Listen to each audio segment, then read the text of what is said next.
to be with us. And my name is Alessandra Gil. I'm a psychiatrist here in Brazil, and I'm a Nice. former ex-president of this association called ABAD, Brazilian Association of Alcohol and Other Drugs. We have almost 46 years old, guys, yes. And all we work together in mental health here in Brazil. Uh, I'm let my friends to introduce André, Aline. Aline is ultramarathonista as you. Oh, Uh, really?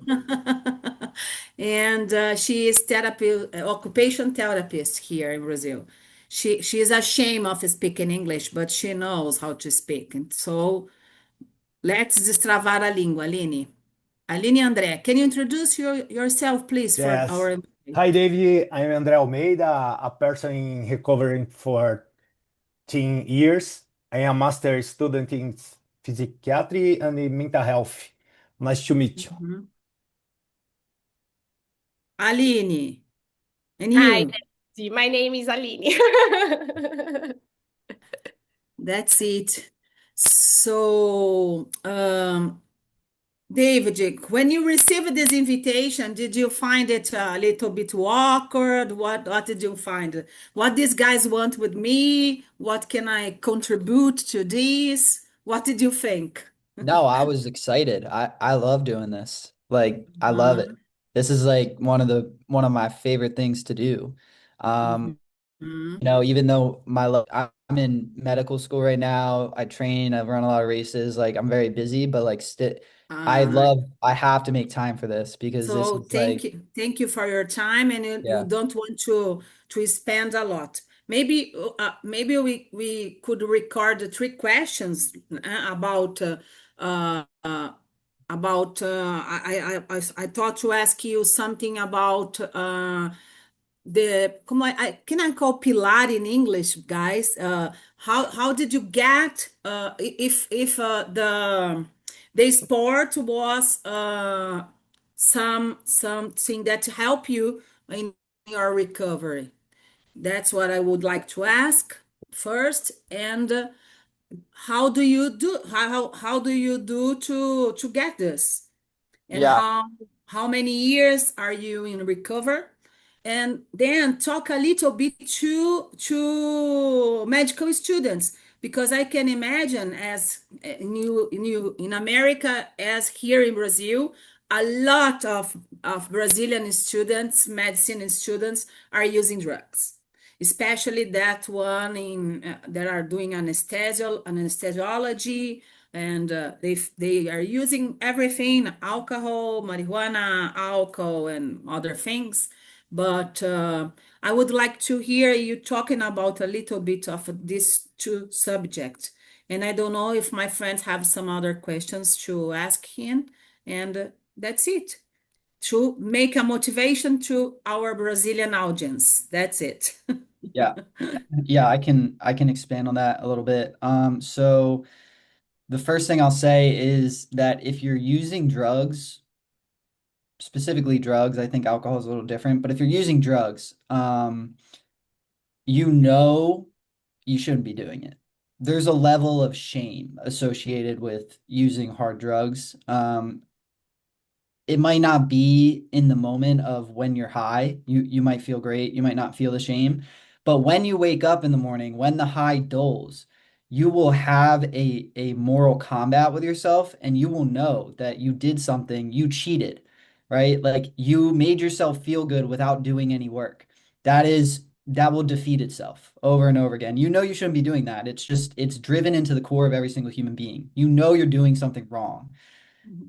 And I level with that because I've been there, did that for years. I relate to people that do that. My reward system was hijacked. I was totally a slave to substances. I was a slave to cheap dopamine, things that made me feel good. I wasn't a fan of putting in any work. I just wanted the chemical.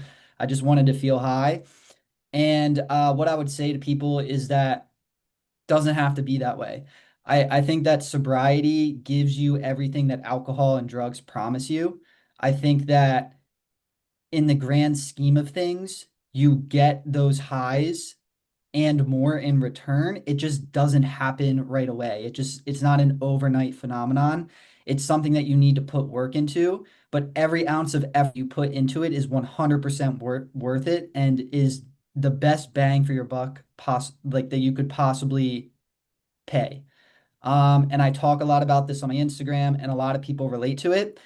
And that's because a lot of people are sober, especially in the States, and they've been able to see that this method actually works. Like it actually works. Alcohol does not work.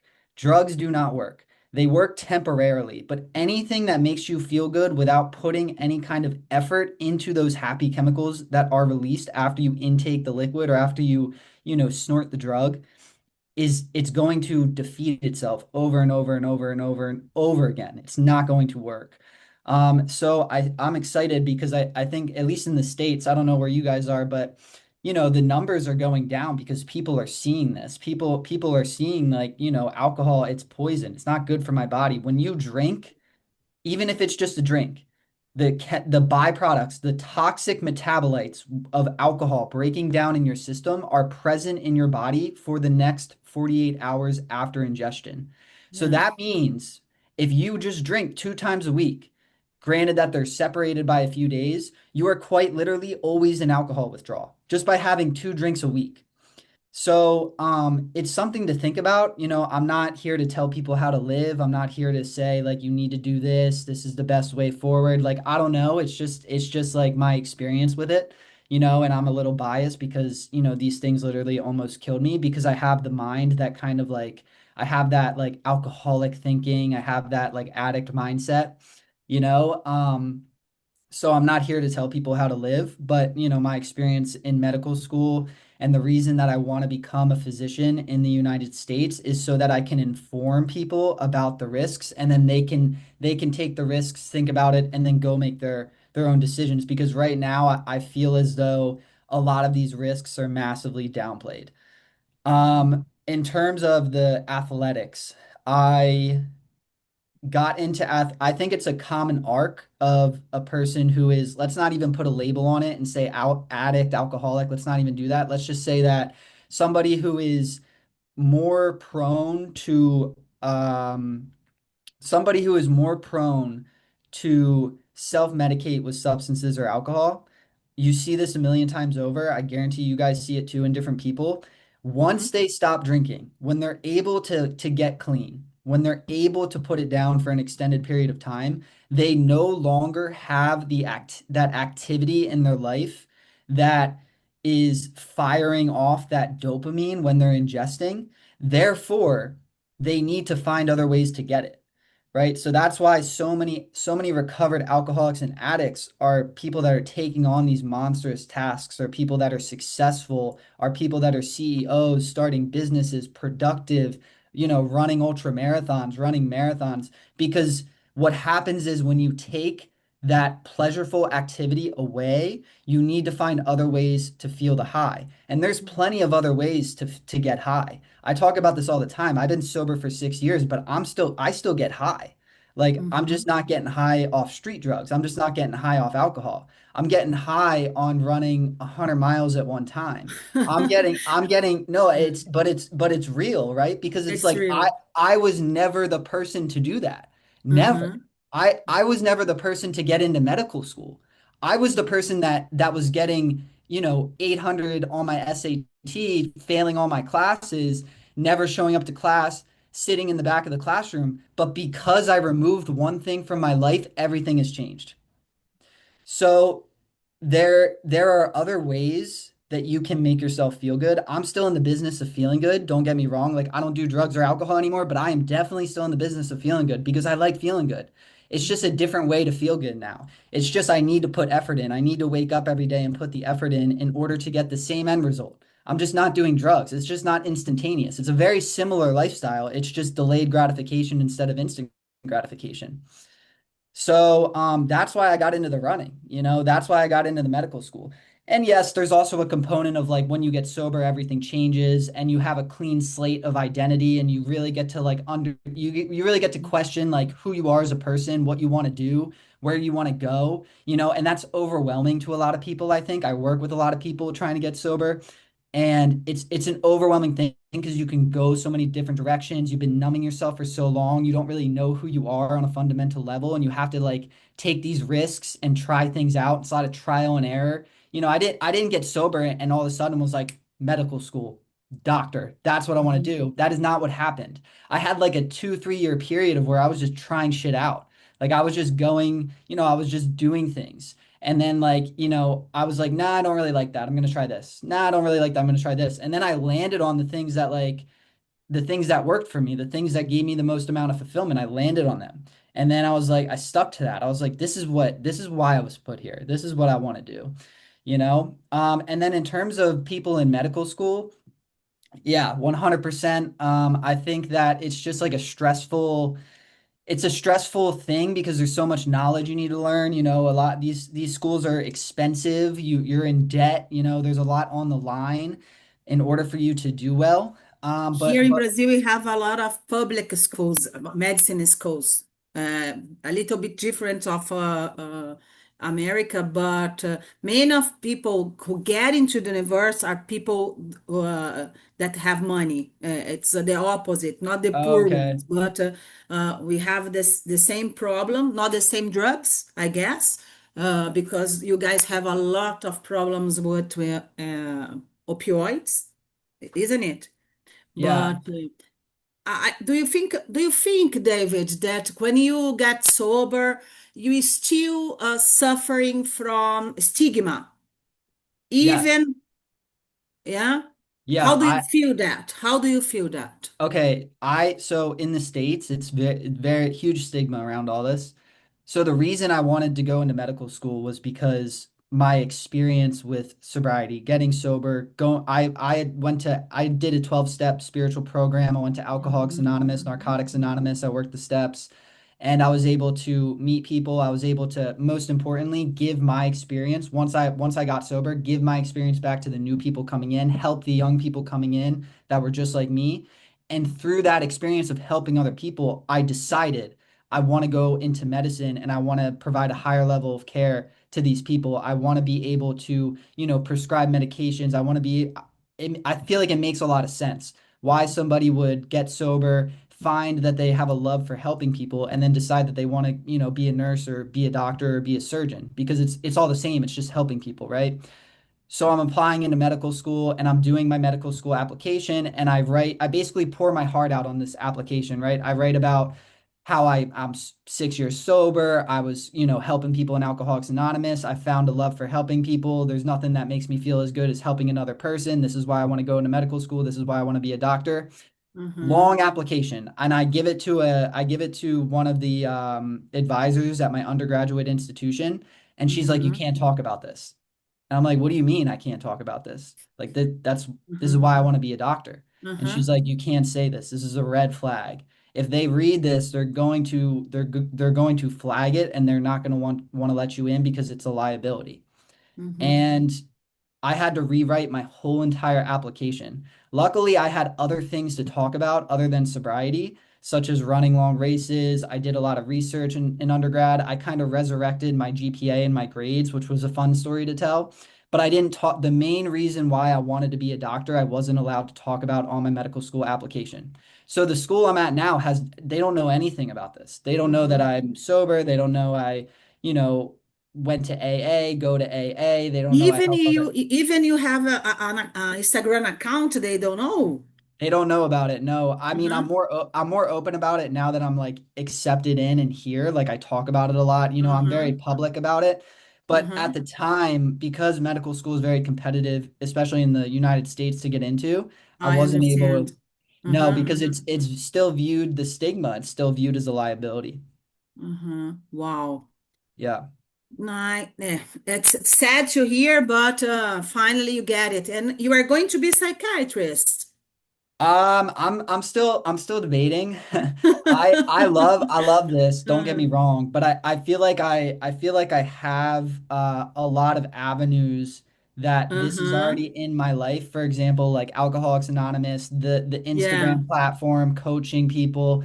I feel Yeah. like if I went into addiction medicine, into psychiatry, I think I could do a lot of good there. But I feel Uh-huh. like But in the you grand love not other things than that. I Uh-huh. love other things, and I think it Uh-huh. might be too much. And I'm really obsessed with surgery. I love Uh-huh. anatomy and I love the brain. I love learning about the Nice. brain. We So need we need these guys too. yeah. So, Uh, but I don't know. I'm still early on. I'm still deciding. yeah, but we are crossing our fingers here. Maybe, who knows? André and Aline, would you like to ask something to David? I can translate if you don't know how to say it Ah, in English, Aline or André. eu tava dando Uh-huh. uma olhada aqui, acompanhando aqui pelo o translator aqui, e ele disse que So, ele, acho que não falou sobre a condição de ser uma pessoa ali em recuperação, quando ele estava entrando na faculdade, ele falou, no, falou. no Uh-huh. estigma, né? Ah, Yes, yes. mas como que ele lida hoje com os próprios colegas da faculdade, né? Se esses Ah, colegas apoiam, não apoiam, tem pessoas também que estão nessa ah. mesma condição e que já pediram ajuda para ele contar um Eu não pouquinho. sei se tu dá tradução para ele ou não. Não, acho que não. No? David, what André is saying, how do you nowadays deal with your colleagues about your sobriety and yeah, how do you deal when you have an invitation, for example, to be in a party and because they used to drink a lot. Do you go out or not? Everybody here are AA friends. We are always invited to talk to AA as a professional, Yeah. guys. But Andrea is asking you to talk a little bit more how you, being a student medicine in sobriety, deal with this recovery process in your environment school. Yeah, good question. I obviously have to deal with this. I still do go out just to if I'm just not a fan of it, to be honest. I'd rather, go to sleep, wake up early, but I do go there are nights I or times I need to make social connections. And quite honestly though, like when I go, it's purely just to, make a social connection. It's never just to because when you get sober and you start going out to bars and you start going to old places where you've been, you realize that you're actually not missing out on anything. And a lot of times when addicts and alcoholics are getting sober, they make up this story in their head that they're missing out on so much, especially when you're 20 years old and you're trying to get sober. You're missing out on the best nights of your life, the best years of your life. And then you actually go out to the bar sober and you're just like, wow, everybody here is just like shit-faced and talking about nonsense. Like this isn't even fun. We're all just like paying money to stand in some sort of club and then paying more money to drink booze. And we're just gonna wake up, tomorrow morning late. Our whole entire next day is gonna be ruined. And it's just like there's no point for me. I have friends that are sober that still go out and still go to clubs and stuff like that. They stay sober, they drink water, drink seltzer, and they have a good time, and that's their deal. That's not my deal. I tried that out. I did that. I would go out at college. I was sober at college. I went out, I stayed up till 4 in the morning drinking Red Bull and water, sober. And eventually I got to a point where I was just like, I don't want to do this. Like I'm wasting I have this gift of sobriety that was generously given to me and I'm wasting it. I'm just wasting my time. Why am I going out to please other people? I don't even need other people. I have plenty of connections in AA. I can go to an AA meeting and get all the friends in the world, like valuable friends, friends that are actually going to pick up when I call, friends that I'm actually able to confide in, friends that are actually going to ask me how I'm doing. A lot of these people that people are meeting out at bars aren't even your friends, which is the crazy thing. Like you're going out to make all these friends, but they're not even your friends. You can't even call them when shit hits the fan. They're not going to have anything to tell you. So it's Mhm. like I figured out that like I don't want to be around these people anyway. But that doesn't mean that I still need to, I'm in medical school, I still need to go out to those events sometimes. And I think it's smart to be able to do those things. But yeah, like I'll go out to a bar, I'll drink water, I'll drink club soda, I'll drink a seltzer. If somebody asks me a beer, offers me a shot, which has happened time and time again, I'm just like, no, man, like I don't drink. They look at me a certain way because unfortunately with the stigma, you can't tell somebody that you don't drink without them thinking that you're an absolute maniac. So, that happens. Uh, And I'm just like, whatever, bro. Like you can think uh, whatever you want to think. mhm, Like mhm, I don't give a shit if people think this is why I put it all out there. Like I don't care if people know that I have a problem or not. The whole reason I'm in medical school, the whole reason I run ultra marathons, the whole reason that I have all this success is because of my experience being an alcoholic. It's because of going to AA and listening to the people that have 10 years sober, that have 15 years sober. They showed me how to get here.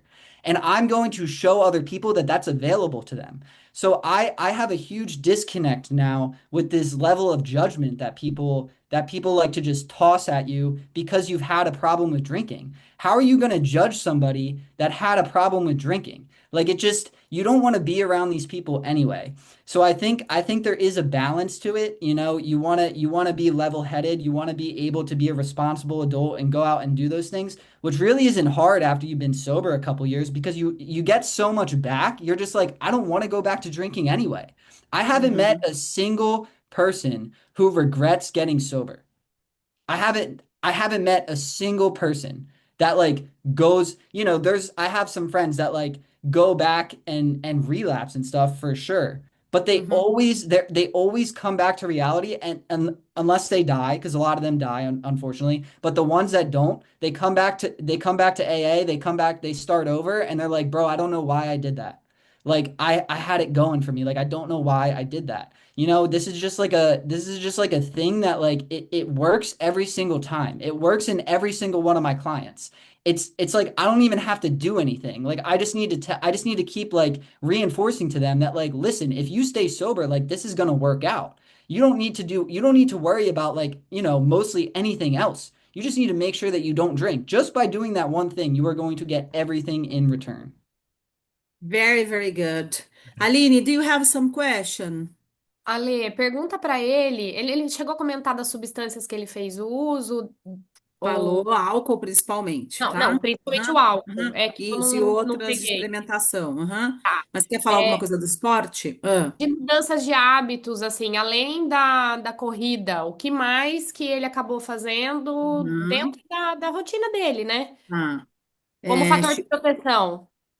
She wants to know, beside being AA, beside of the running, what did you do really to change your day by day to be in sobriety? Yeah. So I think that a lot of it is just back to the basics, like back to day one, like what they tell you to do when you're first starting out. So it's a lot of journaling, it's a lot of meditation, it's a lot of prayer, it's a lot of, being a responsible adult, going to bed at a good time, waking up at a good time, making my Mhm, bed every morning, not leaving my apartment a mess, cleaning my dishes right after I eat, being on time to things, mhm, putting a fair amount of effort into things that I want to achieve. It's a lot of things that are just small little details that you need mhm, to just keep hitting on every single day. They're mhm, so mhm, small that sometimes for people and for myself included, they seem irrelevant because they're so small.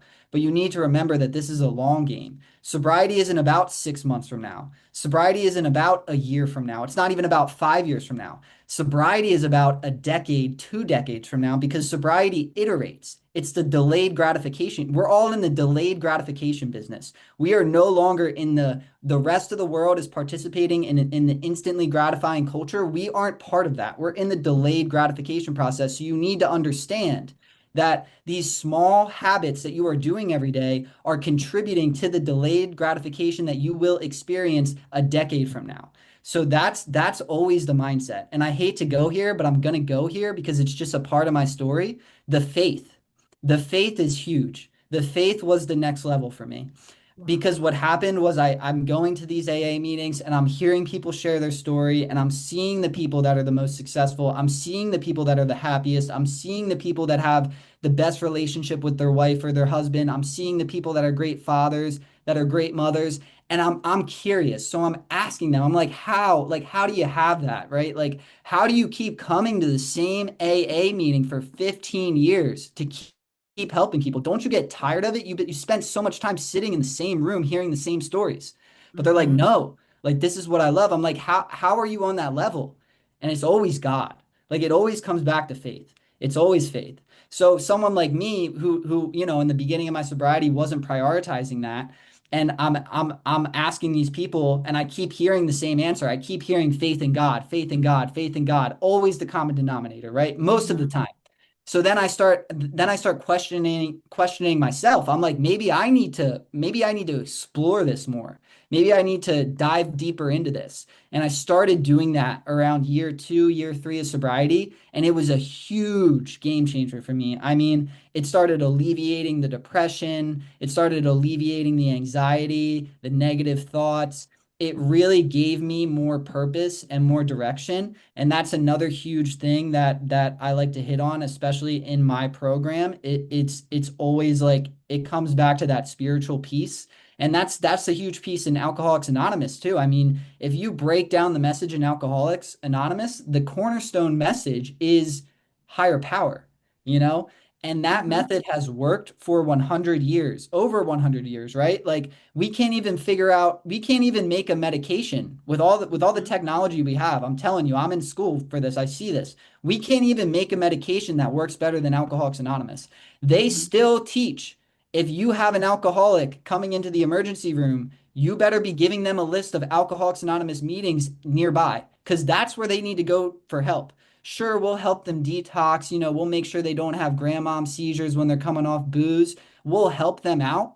But the Mhm. real crux of how they're going to get better is by going to a 12-step program, Mhm. right? You can't make that up. Like, despite all the technology we have, despite all the innovation, we still don't have a pharmaceutical that works as good as AA. That says a lot. That says a lot. And then the next question will be, well, what makes AA so good? Connection to a higher power. Yeah, yeah, I guess. The social connection, I guess, too. That too. That too. David, thank you very much. Yeah. I guess AA in Brazil is going to love your speech because you said lovely things about them, and I really, all these things are very true because we are seeing these every single days here in Brazil. And I'm going to let you my WhatsApp here because Brazilians like to talk through WhatsApp. If you want to Yeah. add me, Aline and André too can to, and if you can add us, please Yeah. be free to do that. What's your Instagram account? Like what's the account that this will be? Do I follow it? Yes, yes, arroba Abead. Bota para ele as nossas contas da Abead e a minha, que você já. I don't know if you already you're following me, I guess. Abead e a minha É a BAD underline oficial. é? É. Aham. E a minha para Yeah, ele. yeah. Okay, I follow you guys now. Yeah. Aham. All right, E cool. So you are going to make some short version of your speech because you talk a lot, and then I maybe know. maybe I do. a collab if you want to. Yeah, we can. Am I able to get this footage too? Because I would like to make some content Yeah, from it. yeah, And of André. course, I'll collab and tag and whatever you Uh-huh. guys. Yeah, Yes. everything I post will be, you don't have to accept the collab if you don't want to, but I will make sure that I put it out Okay, I so you guess we guys enjoy. can reach more people.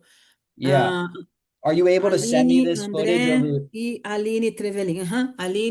Aline loves you because of you are running, and she's the crazy one that get up Yeah. early in the morning.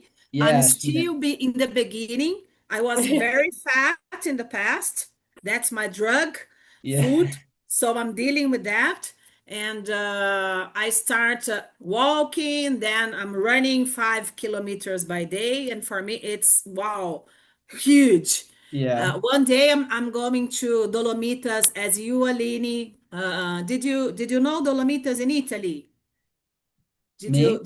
Dolomitas is a mountain in Italy that Aline went very very few days ago. Foi em junho. É, So in July, in July. Speak in Lavaredo. English, Aline. I know Não, you. não, I não, know não, you. You não. know Wait, English. what does she run before? What does she run? O que que você está correndo, Aline, agora? What are you doing? Running what? No, you are moved. You are moved. Nada porque eu tô me recuperando, né? Ah, she's in recovering because Daquela, daquela de 80. she goes through 85 85 kilometers and was kaput, completely down about that. Yeah, yeah, yeah. But she's going to get there with Nice. a Yeah, little that's bit of all.